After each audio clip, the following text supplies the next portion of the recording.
బాలకృష్ణ గురుస్వామి గారు ఆ, చాలా కీలకమైన విషయాల్ని యాదగిరిరావు గారు మన ముందుంచారు.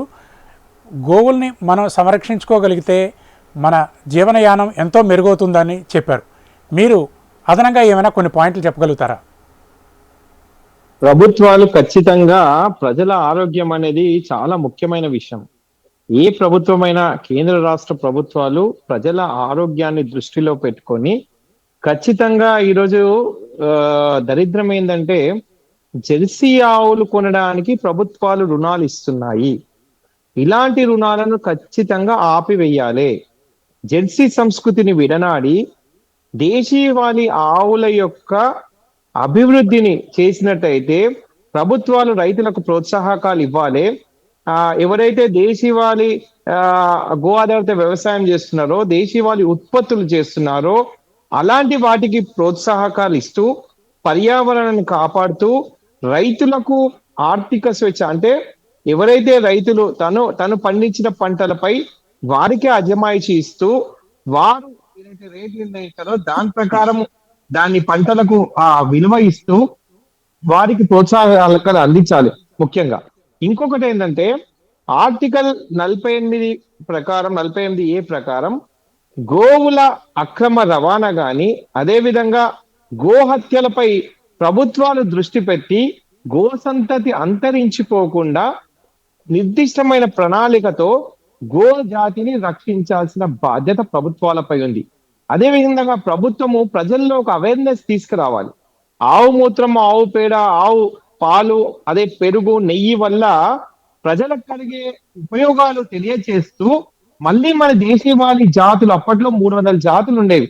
అలాంటి జాతులను మళ్ళా సంరక్షించుకొని భారతదేశానికి పూర్వ వైభవం తీసుకురావాల్సిన బాధ్యత కేంద్ర రాష్ట్ర ప్రభుత్వాలపై పార్టీలతో సంబంధం లేకుండా.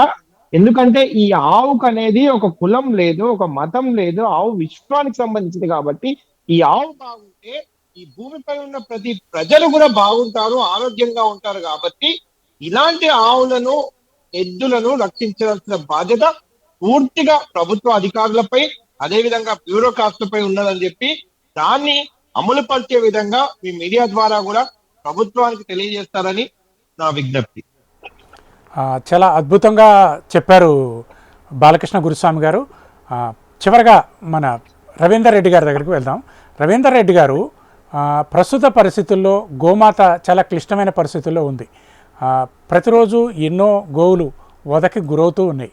దీన్ని మనం అరికట్టడం సాధ్యమేనా? ఎలా దీన్ని సాధించగలుగుతాం?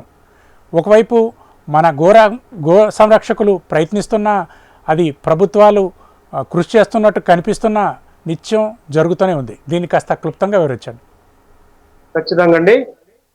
ఏదైతే ఇప్పుడు మనము గోవుని కాపాడడానికి ఎలాంటి చర్యలు తీసుకుంటే బాగుంటుందనే ప్రశ్నకి ముఖ్యంగా గోవు మీద అవగాహన రావాలి.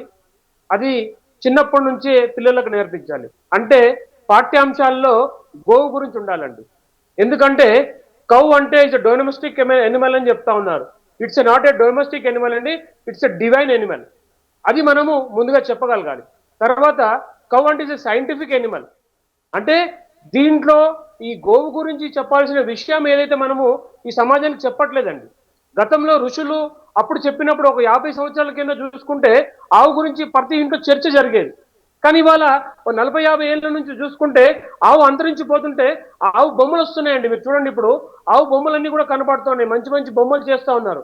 అంటే ఆవు జాతి అంతరించిపోయి బొమ్మలు వస్తూ ఉన్నాయి. కానీ ఇవాళ దేశవాళీ ఆవుకి పునర్వైభవం రావాలంటే ముఖ్యంగా ఏదైతే ఈ యొక్క చిన్నపిల్లల పాఠ్యాంశాల్లో గోవు గురించి పెట్టాల్సిన అవసరం ఉంది. అలాగే గో హత్య నిషేధ చట్టాలపైన అవగాహన పెంచాల్సిన అవసరం ఉంది. ఏదైతే ప్రభుత్వాలు చట్టాలను అమలు పరచకుండా యథేచ్ఛగా ఒక ఓట్ల రాజకీయం చేస్తూ ఇవాళ లక్షల గోవులను చంపుతుంటే కారణమైనటువంటి ఈ యొక్క ప్రభుత్వాలకు బుద్ధి చెప్పాలంటే ఇక్కడ హిందువులు సంఘటితం కావాల్సిన అవసరం ఉందండి. ఎవరైతే ఇక్కడ మనం పొద్దున్న లేస్తే దేవాలయం గోపురము గోవు అంటున్నాం. గోపురము గోవు అంటే సనాతన ధర్మంలో గోవు భాగంగా ఉన్నటువంటి సందర్భం. కాబట్టి ప్రతి దేవాలయం దగ్గర గోవు గురించి చెప్పాల్సిన అవసరం ఉందండి. కొన్ని వేల లక్షల మంది దేవాలయానికి వెళ్తా ఉన్నారు. అక్కడ మనం గోశాలకు వెళ్ళట్లేదు. కారణము గోశాల ఎక్కడో ఉంటుంది, ఇక్కడ గోపురం ఎక్కడ ఉంటుంది. కాబట్టి దేవాలయంలోనే ఒక దేవాలయం తెలంగాణలో రాజరాజేశ్వర దేవాలయం మాత్రమే అక్కడ గోవు ప్రదక్షిణ చేసేటువంటి కార్యక్రమం ఉంది. కానీ ఇక్కడ ప్రతి దేవాలయం మీరు చూడండి, తిరుపతి చూసుకోండి, తిరుపతి దగ్గర నుంచి యాదగిరిగుట్ట కానీ ఎక్కడ దేవాలయంలో గోవు ఉండదండి. గోవు ఎక్కడ ఉంటుంది? బయట దూరం. అంటే వచ్చిన భక్తునికి గోవును ఎంత దూరం చేస్తున్నాం? ఇట్లాంటి సందర్భాలు చాలా ఉన్నాయి. కాబట్టి ఇక్కడ దేవాలయ వ్యవస్థ మరియు రాజకీయ వ్యవస్థ మరియు సాధు సంతులందరూ కూడా గోవు గురించి చెప్తా ఉన్నారు. కానీ ఎంతవరకు మనం రీచ్ అవుతున్నాం? కాబట్టి గోవు గురించి అనునిత్యము మనము ఈ యొక్క పిల్లల దగ్గర నుంచి పెద్దల వరకు అవగాహన తెప్పిస్తేనే ఈ గోవును కాపాడుకునే వాళ్ళం అవుతాం. అలాగే మనము గోరక్షణ చట్టాల విషయంలో ఇవాళ చూసుకుంటే చట్టాలు కొంతమందికి కొమ్ము కాస్తా ఉన్నాయి, చుట్టాలే ఉన్నాయండి. మొన్నటికి మొన్న ఒక గోరక్షకుడిని కాల్చి చంపే ప్రయత్నం కూడా జరిగింది. అంటే గోవును కాపాడడానికి వెళ్తే కాల్చి చంపే ప్రయత్నం జరుగుతూ ఉంది. కాబట్టి నేను HMTV మాధ్యమంగా నేను యావత్ హిందూ సమాజానికి మరియు వీక్షకులు అందరూ చెప్పేదలుచుకునేది ఏంటంటే, గోవును కాపాడుకున్నప్పుడే ఈ దేశం మనుగడ ఉంటుంది, హిందువుల మనుగడ ఉంటుంది. ఇవాళ కొంతమంది కొన్ని మతస్థులు కేవలము గోవుని చంపడమే ఉద్దేశంగా పెట్టుకొని ఈ కార్యక్రమాలు చేస్తూ ఉన్నారు. కాబట్టి హిందువులు సంఘటితం కావాల్సిన అవసరం ఎంతైనా ఉంది. ఇలాంటి చర్చలు ఇంకా జరగాలి. అన్ని మీడియా మాధ్యమంలో గోవు గురించి అవగాహన కల్పిస్తే బాగుంటుందని ఈ సందర్భంగా తెలియజేస్తాను. ధన్యవాదాలు రవీందర్ రెడ్డి గారు, యాదగిరిరావు గారు, బాలకృష్ణ గురుస్వామి గారు. మీరు ఈ కార్యక్రమంలో పాల్గొని మీ విలువైన సలహాలు సూచనలు మాకు అందించినందుకు మీకు ప్రత్యేక ధన్యవాదాలు. ఇది ఇవాళ చర్చ. గోవుల్ని కాపాడుకోవడం మన అందరి బాధ్యత.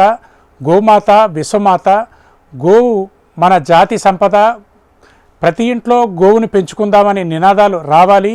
గోవును కాపాడుకోవడం మనందరి బాధ్యత కావాలి.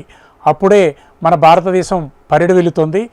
ఇది ఇవాళ చర్చ. మరో కార్యక్రమంలో మళ్ళీ కలుద్దాం. అంతవరకు సెలవు.